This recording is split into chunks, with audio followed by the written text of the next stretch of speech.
Hola, bienvenido a mi canal. Les saluda su amigo y hermano Eric y mi deseo es que tú puedas ser edificado cuando nosotros pasamos verso por verso en la palabra.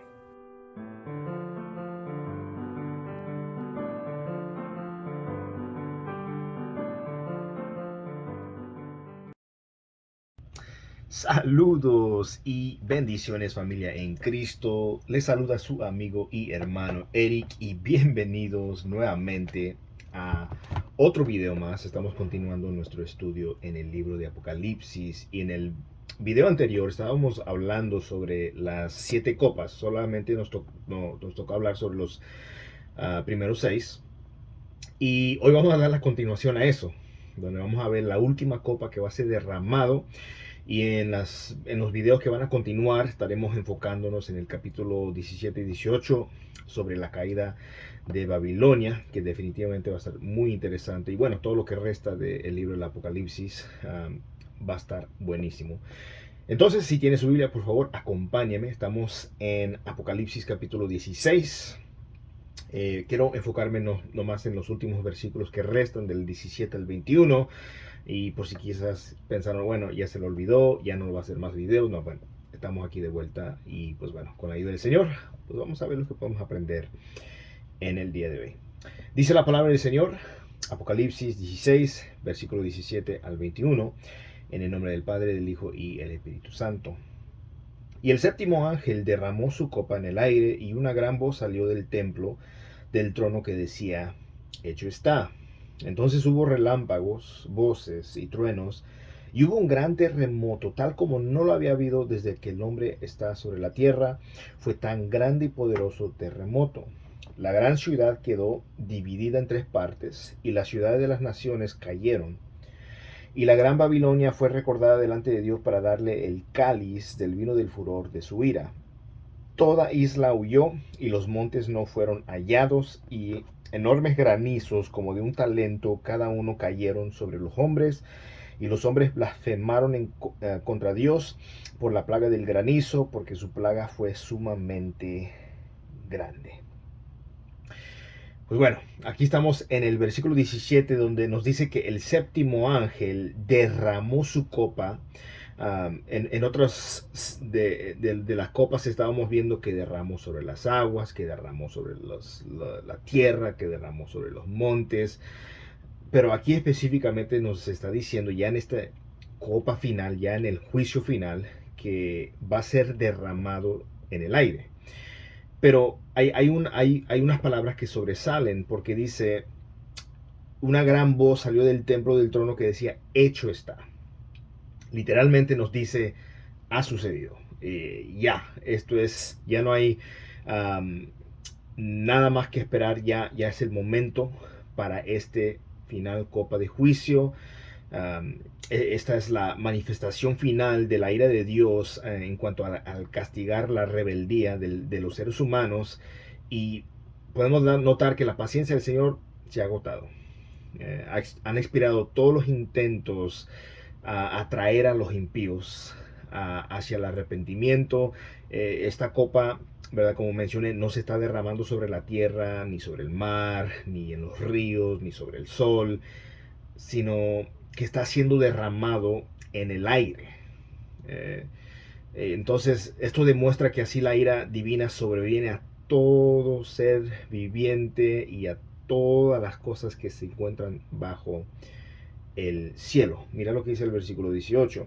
Entonces hubo relámpagos, voces y truenos, y hubo un gran terremoto, tal como no lo había habido desde que el hombre está sobre la tierra. Fue tan grande y poderoso terremoto. El contenido de esta séptima copa produce perturbaciones masivas en la naturaleza, porque dice que hubo relámpagos, hubo voces, hubo truenos, pero el fenómeno principal va a ser el gran temblor que va a ocurrir en la Tierra, un terremoto tan grande que nunca ha existido tal, nunca ha habido tal desde que el hombre o el ser humano ha estado viviendo sobre la Tierra. Y una de las cosas que pude ver al estar meditando y estudiando en esto es que en el primer siglo fue muy notorio por las muchas y severas terremotos que hubo, ¿verdad? Pero este sería el peor hubiera conocido jamás el ser humano. No hay comparación a este terremoto, no habrá, ¿me entiendes? Terremoto que pueda decir, bueno, este es más o menos como el terremoto que ocurrió en tal lugar y en tales fechas, en el siglo I, siglo II, etcétera. No, este terremoto no tendrá comparación. Mira lo que dice el versículo 19. La gran ciudad quedó dividida. Bueno, antes que yo continúe leyendo, uh, yo en una ocasión experimenté un temblor súper pequeño, no fue nada de gran extremos, simplemente recuerdo que yo estaba trabajando en Little Rock, estábamos en un edificio, parece que eran de 6 pisos, estaba yo casi en el quinto piso, y de repente se sacudió por unos 3 segundos, pero no estoy hablando de que fuertemente sacudida, pero se notó, se sintió. Recuerdo mis compañeros de trabajo, estábamos mirándonos, hey, ¿tú sentiste eso? ¿Sentiste lo que acaba de pasar? ¿No? ¿Sí? Y bueno, vimos que, no sé, bueno, las noticias después salieron que sí hubo un terremoto muy mínimo, muy pequeño, no nada severo. Pero yo nunca he estado así en un terremoto fuerte. Yo tengo amistades que vienen de California y de otras partes del mundo que me han dicho, no, yo he vivido un terremoto, es terrible, espantoso, da miedo.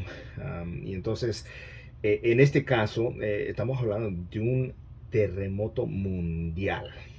No nomás que afectó aquí en Japón, no nomás que afectó aquí en México, no, un terremoto mundial que va a sacudir toda la tierra. Entonces esto va a estar tremendo. Entonces, bueno, vamos a continuar en el versículo 19. Vamos a ver qué es lo que va a pasar por medio de este gran terremoto. Entonces dice, la gran ciudad quedó dividida en 3 partes y las ciudades de las naciones cayeron y la gran Babilonia fue recordada delante de Dios para darle el cáliz del vino del furor de su ira.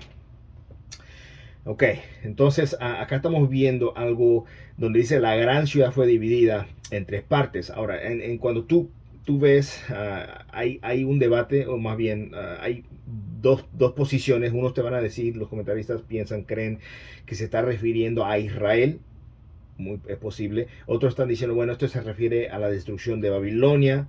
Mira, es muy posible, no podríamos decir exactamente, pero me inclino más hacia que se está haciendo referencia específicamente a Babilonia. Pero el suceso más importante será que caerán la ciudad de las naciones.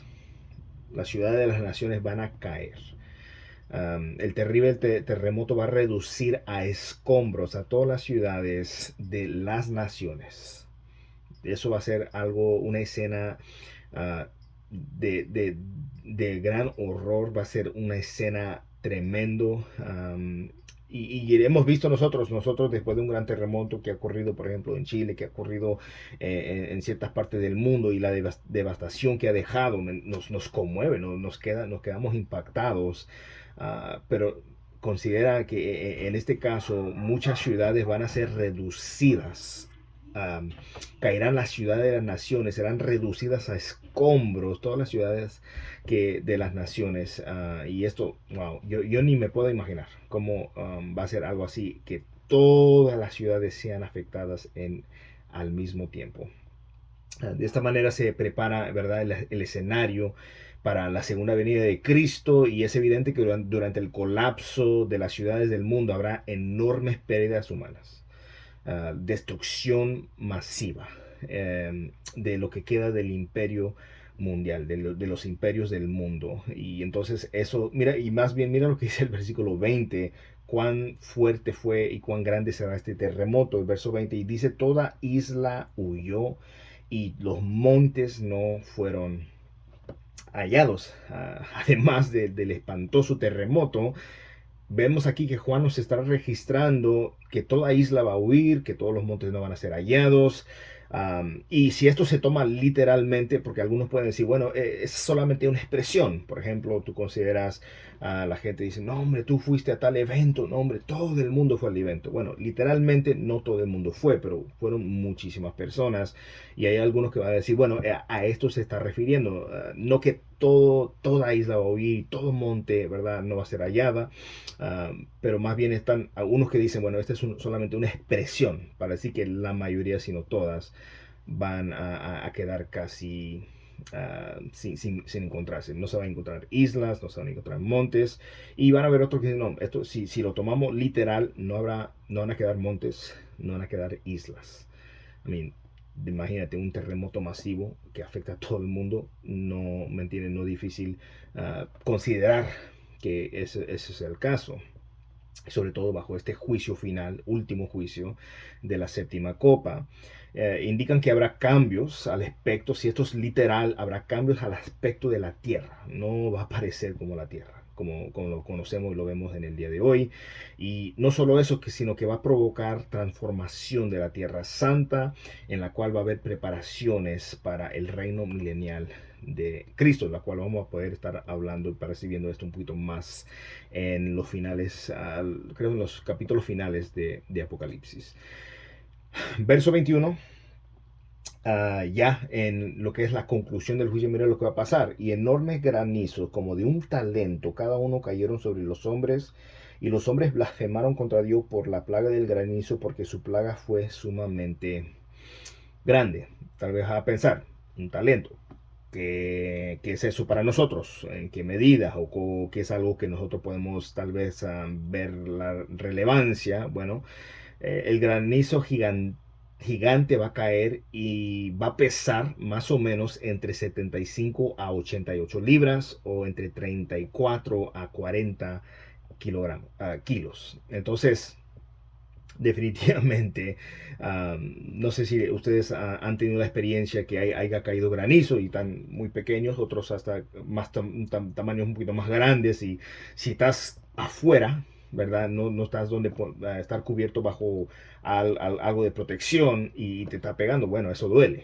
Eso, estamos hablando de un granizo pequeño, pero en este caso van a pesar entre 75 y 88 libras cada granizo. Eso va a ser muy devastador. Eso definitivamente va a causar gran desastre, gran ruina. ¿Y cómo van a responder los seres humanos? Bueno, van a responder maldiciendo a Dios. A pesar de esto, van a maldecir a Dios, van a blasfemar a Dios en vez de arrepentirse.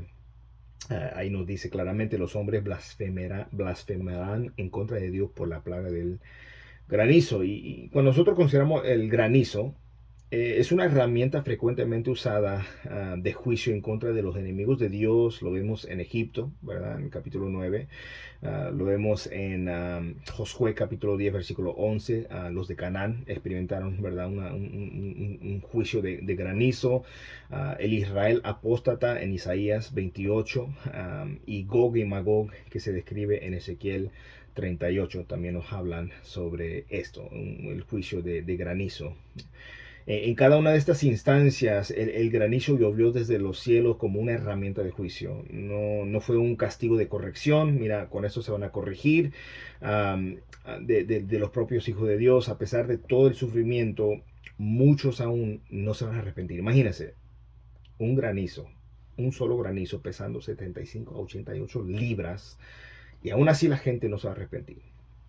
Esto está pero no nos debe de sorprender, porque hay una hostilidad y se está viendo mucho más hoy en día en contra del cristianismo, en contra de las verdades bíblicas. La gente va a decir, la Biblia, dejen de estar metiendo eso, dejen de tratar de estar lavándole el cerebro a la gente. Y pues bueno, la gente quiere, ¿verdad? Inundarse con basura, con cosas que no edifican, cosas que no son útiles para su vida espiritual, ¿verdad? Pero detestan la verdad, detestan la luz, detestan a Cristo, detestan a Dios y aquellos que aman y quieren servir a Dios, ¿verdad? Entonces nosotros debemos de pedir a Dios sabiduría, de pedirle a Dios gracia, ¿verdad? Porque no podemos creernos superiores a la gente. Mira, somos cristianos, pero mira, aún nosotros, Dios está aún trabajando en nosotros, nos está moldeando aún, nos está perfeccionando. Y entonces nosotros no podemos pensar por un momento, yo soy mejor que aquellos porque yo voy a la iglesia, ellos no. Yo soy mejor que aquellos porque mira, yo sé versículos de la Biblia y ellos no. Mira,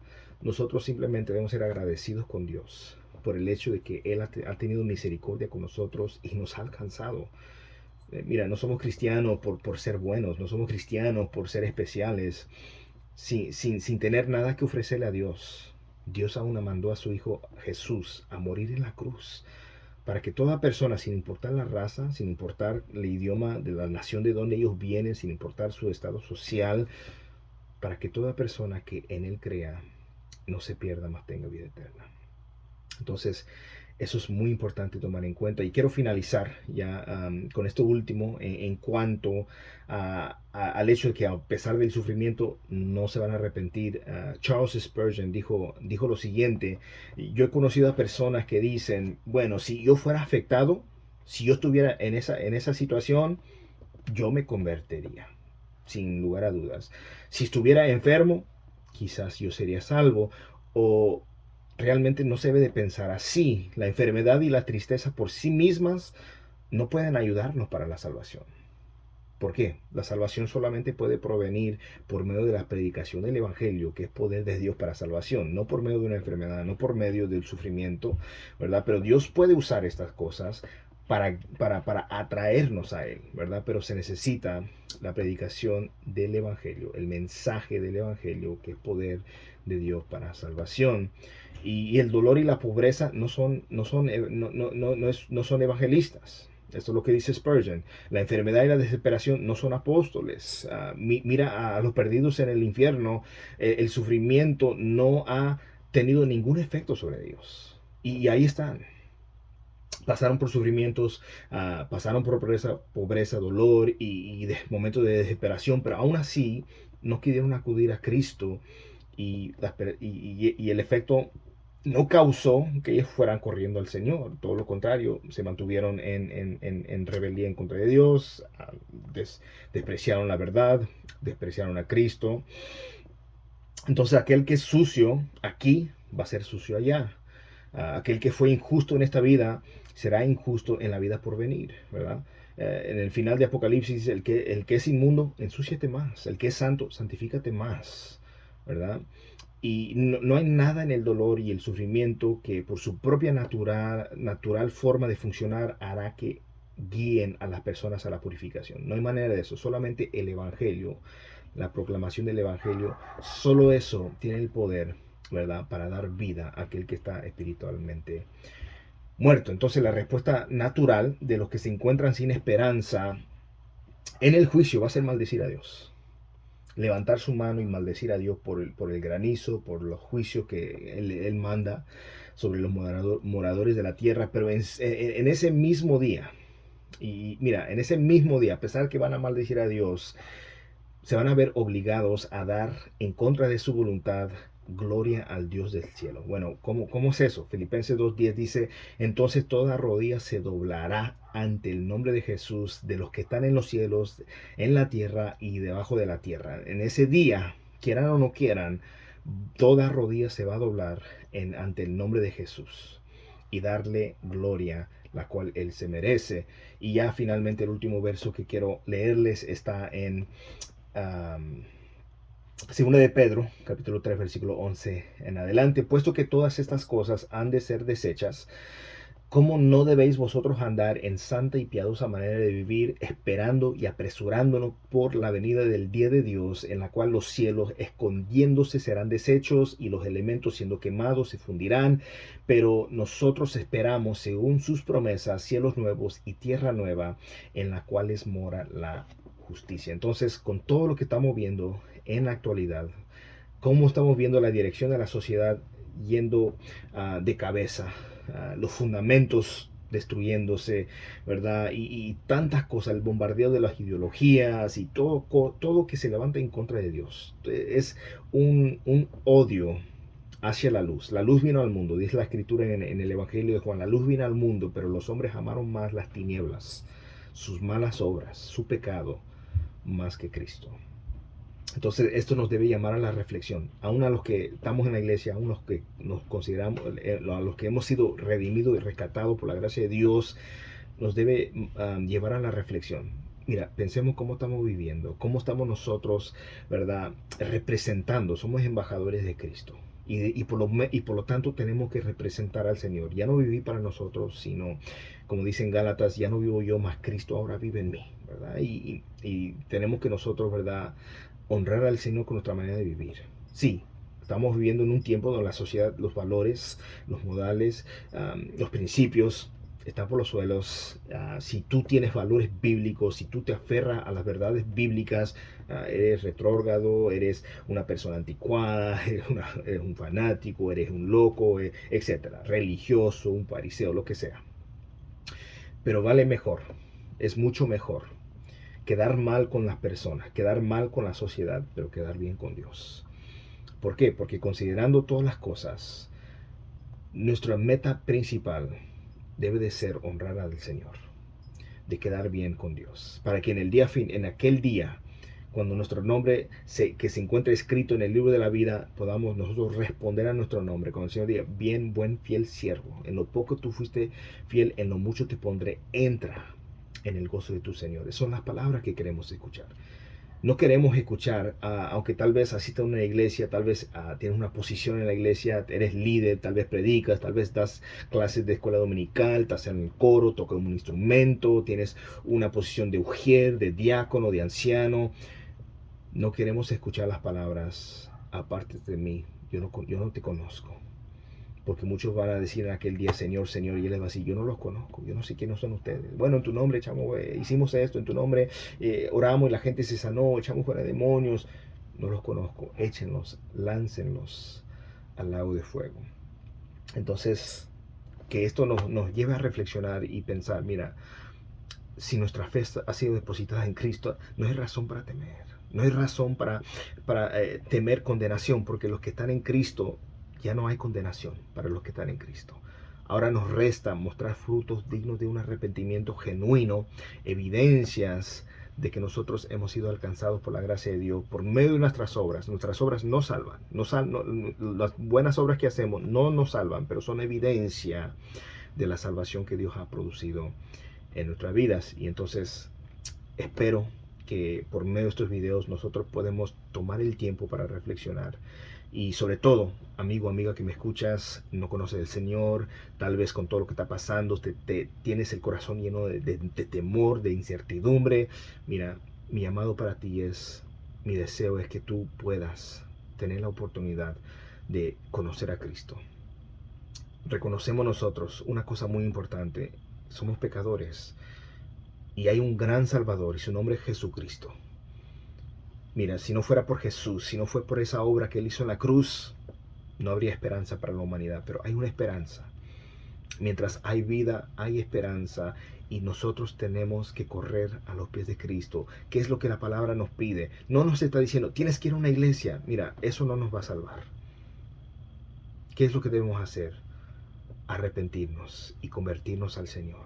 Pedirle perdón, reconocer que necesitamos su salvación y que nosotros no podemos ganarnos el cielo. Eso solamente se puede obtener por medio de lo que hizo Cristo y yo depositar. ¿Qué es lo que Dios pide de mí? Que yo deposite mi confianza en la obra que hizo Cristo, ¿verdad? Te invito a que leas el Evangelio de Juan y puedas ver lo que hizo Cristo por la humanidad, dando su vida en la cruz. Y mi oración y mi deseo es que Dios puede darte luz, abrir tus ojos y sobre todo darte y tocar tu corazón y salvar tu alma.